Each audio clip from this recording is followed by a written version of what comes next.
साथियों नमस्कार। दोस्तों पिछले वीडियो में आपने जैन साहित्य का परिचय देखा।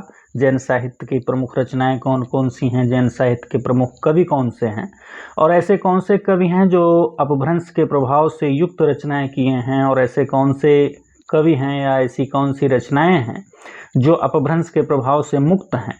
जैन साहित्य की प्रमुख काव्य शैलियाँ कौन कौन सी हैं, इन सारे बिंदुओं पर दोस्तों पिछले वीडियो में चर्चा हो चुकी है। दोस्तों आज के इस सेशन में हम जैन साहित्य की प्रमुख प्रवृत्तियों और विशेषताओं पर चर्चा करने वाले हैं। ऐसी कौन सी प्रवृत्तियां हैं जैन साहित्य की जो जैन साहित्य को समूचे आदिकालीन धार्मिक साहित्य में सबसे खास बनाती हैं दोस्तों। तो आइए देखते हैं जैन साहित्य की प्रवृत्तियों को। दोस्तों जैन साहित्य की पहली विशेषता और सबसे महत्वपूर्ण विशेषता जिसको आप कह सकते हैं, वर्ण विषय की विविधता है दोस्तों। वर्ण विषय का वैविध्य, इसमें दोस्तों अलौकिकता से संपृक्त प्रणय गाथा, नीति, भक्ति इत्यादि से संबंधित सामग्री, विषय सामग्री देखने को मिलती है। कहने का मतलब ये कि इसमें भक्ति से संबंधित रचनाएं भी देखने को मिलती हैं जैन साहित्य में, नीतिपरक रचनाएं भी देखने को मिलती हैं, प्रणय गाथा यानी प्रेम कथाएं भी देखने को मिलती हैं जो अलौकिकता से युक्त होती हैं, अलौकिकता के आच्छादन में जो लिपटी हुई होती हैं।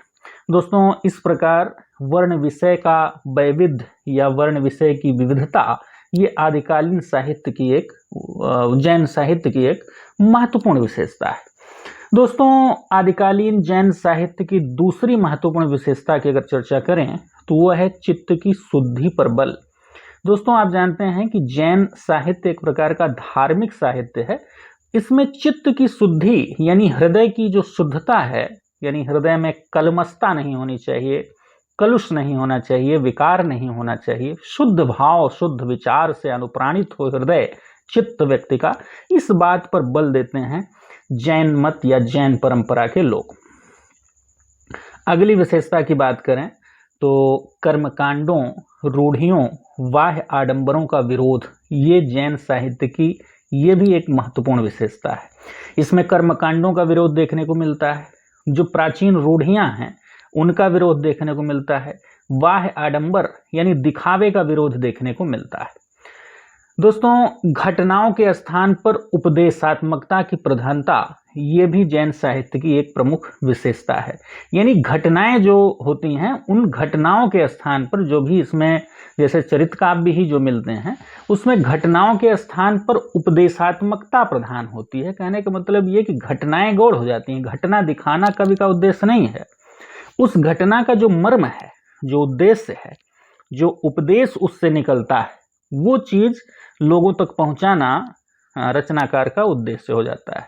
यानी जो एक प्रकार से शिक्षाप्रद चीजें लिखते हैं ये लोग, घटना को महत्व नहीं देते, शिक्षाप्रद उपदेशात्मक चीजें, क्योंकि धार्मिक साहित्य है इसलिए ये चीजें देखने को मिलती हैं।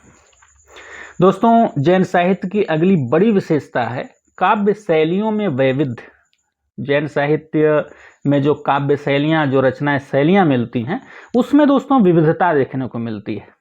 जैसे आचार शैली, रास शैली, फाग शैली, चरित शैली, ये प्रमुख 4 शैलियाँ हैं। इसके पहले का जो वीडियो है जैन साहित्य से संबंधित दोस्तों, डिस्क्रिप्शन में लिंक मिल जाएगा, अगर आपने नहीं देखा हो तो आप देख सकते हैं। उसमें विस्तार से इन 4 शैलियों के विषय में बताया गया है, जिसमें रास शैली जो है ये बहुत महत्वपूर्ण शैली है और इसी रास शैली के आधार पर ही जैन साहित्य को रास साहित्य कहते हैं, क्योंकि रास शैली बहुत ज़्यादा प्रमुख रूप से रास शैली में ग्रंथ लिखे गए हैं जैन साहित्य में, इसलिए जैन साहित्य को रास साहित्य भी दोस्तों कहते हैं। दोस्तों अगली विशेषता है शांत रस की प्रमुखता। क्योंकि धर्म प्रधान साहित्य है इसलिए शांत रस, शांत रस का मतलब संसार में निस्सारता का वर्णन जहाँ होता है वहीं शांत रस होता है, निर्वेद इसका अस्थायी भाव है। तो शांत रस की प्रधानता दोस्तों देखने को मिलती है। दोस्तों अगली विशेषता की बात करें तो आदिकाल का सर्वाधिक प्रामाणिक व विश्वसनीय साहित्य है जैन साहित्य। बहुत बड़ी चीज दोस्तों, आदिकाल, समूचे आदिकाल में, अब देखते हैं इसके पहले की वीडियो आप देखिए, पृथ्वीराज रासो की प्रामाणिकता से संबंधित भी वीडियो आपको प्लेलिस्ट में मिल जाएगा मेरी। और इसके अलावा जैसे सिद्ध साहित्य हो गया, रासो साहित्य हो गया, और नाथ साहित्य हो गया, इन सब की प्रामाणिकता पर कहीं ना कहीं प्रश्न चिन्ह खड़ा होता है। विशेषकर जो रासो साहित्य है उसकी प्रामाणिकता पर प्रश्न चिन्ह खड़ा होता है। बाकी और जो साहित्य हैं वो भी बहुत ज़्यादा प्रामाणिक, अब इसकी अपेक्षा तो उतने प्रामाणिक नहीं माने जा सकते जितना जैन साहित्य प्रामाणिक माना जाता है। तो अपने आप में बहुत बड़ी चीज़ है दोस्तों। आदिकाल का सबसे ज़्यादा प्रामाणिक और सबसे अधिक विश्वसनीय साहित्य जैन साहित्य है। ये अपने आप में एक बहुत बड़ी चीज़ है दोस्तों। धर्म कर्म से संबद्ध होते हुए भी अक्षुण्ण साहित्यिकता देखने को मिलती है। यहाँ गलत लिख दिया गया है, साहित्यिकता देखने को, अक्षुण्ण साहित्यिकता। यानी अब आप सोचिए कि ये धार्मिक साहित्य है, लेकिन धार्मिक साहित्य होते हुए भी जो साहित्यिकता है इसमें वो अक्षुण्ण है। यानी इसकी साहित्यिकता गायब नहीं होने पाई है, सिर्फ धार्मिक उपदेश मात्र रह के ये ग्रंथ नहीं रह गए, इसकी साहित्यिकता पूरी तरह से बनी हुई है, अक्षुण्ण साहित्यिकता। ये अपने आप में एक बहुत बड़ी विशेषता है दोस्तों। अगली विशेषता की बात करें तो तत्कालीन परिस्थितियों का यथार्थ व विशुद्ध चित्रण, ये भी एक विशेष प्रवृत्ति है। जो उस समय की परिस्थितियां थीं उनका यथार्थ और विशुद्ध चित्रण, रासो परंपरा की तरह नहीं है कि एकदम बढ़ा चढ़ा के इस तरह से वर्णन करना कि बिल्कुल अलौकिक सी घटनाएं लगें, अलौकिक सा घटनाक्रम लगे। उस तरह की चीज़ें इसमें देखने को नहीं मिलती। जो तत्कालीन परिस्थितियां हैं उनका यथार्थ चित्रण और विशुद्ध चित्रण देखने को मिलता है।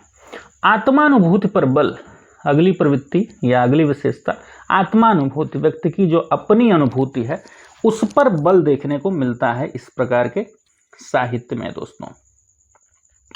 दोस्तों। अगली और अंतिम विशेषता की बात करें तो आदिकालीन साहित्य में, जैन साहित्य में ग्रंथ सबसे अधिक संख्या में और सबसे प्रामाणिक रूप में मिलते हैं। इसकी प्रामाणिकता की चर्चा पहले ही हुई।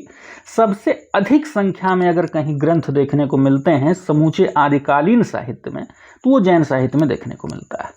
तो ये इस तरह की विशेषताएं जैन साहित्य में दोस्तों देखने को मिलती हैं, जो जैन साहित्य को बिल्कुल आदिकालीन साहित्य में एकदम खास, एकदम महत्वपूर्ण बना देती है। एक बड़ी विशेषता जो आदिकालीन साहित्य के विषय में कही जा सकती है वो ये कि ये बहुत ज़्यादा प्रामाणिक और बहुत ज़्यादा विश्वसनीय है। धार्मिक होते हुए भी साहित्यिकता का पुट इसमें अक्षुण्ण बना हुआ है।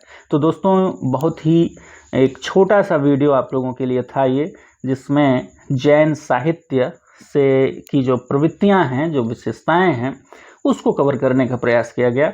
दोस्तों इसी तरह से चैनल पे बने रहिए। बहुत बहुत धन्यवाद आप सभी का।